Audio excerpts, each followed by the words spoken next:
MLA Abin Varkey telephone ലൈനിൽ ചേരുന്നുണ്ട്. നമുക്കൊപ്പം ശ്രീ അബിൻ വർക്കി, മാതൃഭൂമി ന്യൂസിലേക്ക് സ്വാഗതം. ആറന്മുളയിൽ എന്താണ് നിലവിലെ അവസ്ഥ? എന്താണ് ഒരുക്കങ്ങൾ, സജ്ജീകരണങ്ങൾ ഈ ദുരന്തത്തെ മറികടക്കാനായി, ദുരിതത്തെ മറികടക്കാനായി? തീർച്ചയായിട്ടും ഇപ്പോൾ ആറന്മുള സംബന്ധിച്ചിടത്തോളം വലിയൊരു ആശങ്ക നിറഞ്ഞ സിറ്റുവേഷൻ ആണുള്ളത്. കാരണം റാന്നിയിൽ നിന്ന് വെള്ളം വരികയും അതിനൊപ്പം തന്നെ മൂഴിയാർ ഡാം തുറക്കുകയും ചെയ്തതോടുകൂടി വലിയ ആശങ്കയാണ് ആറന്മുളയിലുള്ളത്. അവരെ രക്ഷിക്കാനുള്ള, നമ്മുടെ ആളുകളെ സുരക്ഷിതമായി എത്തിക്കാനും അവരെ ക്യാമ്പിലേക്ക് മാറ്റുവാനുള്ള പ്രവർത്തനങ്ങളാണ് നടത്തുന്നത്. അതിനുവേണ്ടി മത്സ്യബന്ധന ബോട്ടുകളടക്കം കൂടുതൽ മത്സ്യബന്ധന ബോട്ടുകൾ എത്തിച്ചേർന്നിട്ടുണ്ട്.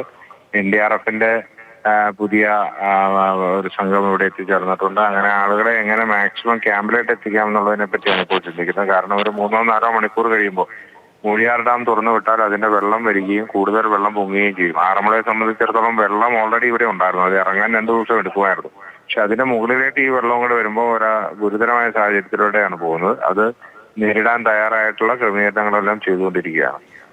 ക്യാമ്പുകളിലെ ഒക്കെ സ്ഥിതി, അങ്ങനെ ഏതെങ്കിലും ദുരിതാശ്വാസ ക്യാമ്പുകൾ തുറന്ന് അങ്ങോട്ടേക്ക് മാറ്റിയവരുടെ ആരോഗ്യമടക്കമുള്ള കാര്യങ്ങളിൽ എങ്ങനെയാണ്?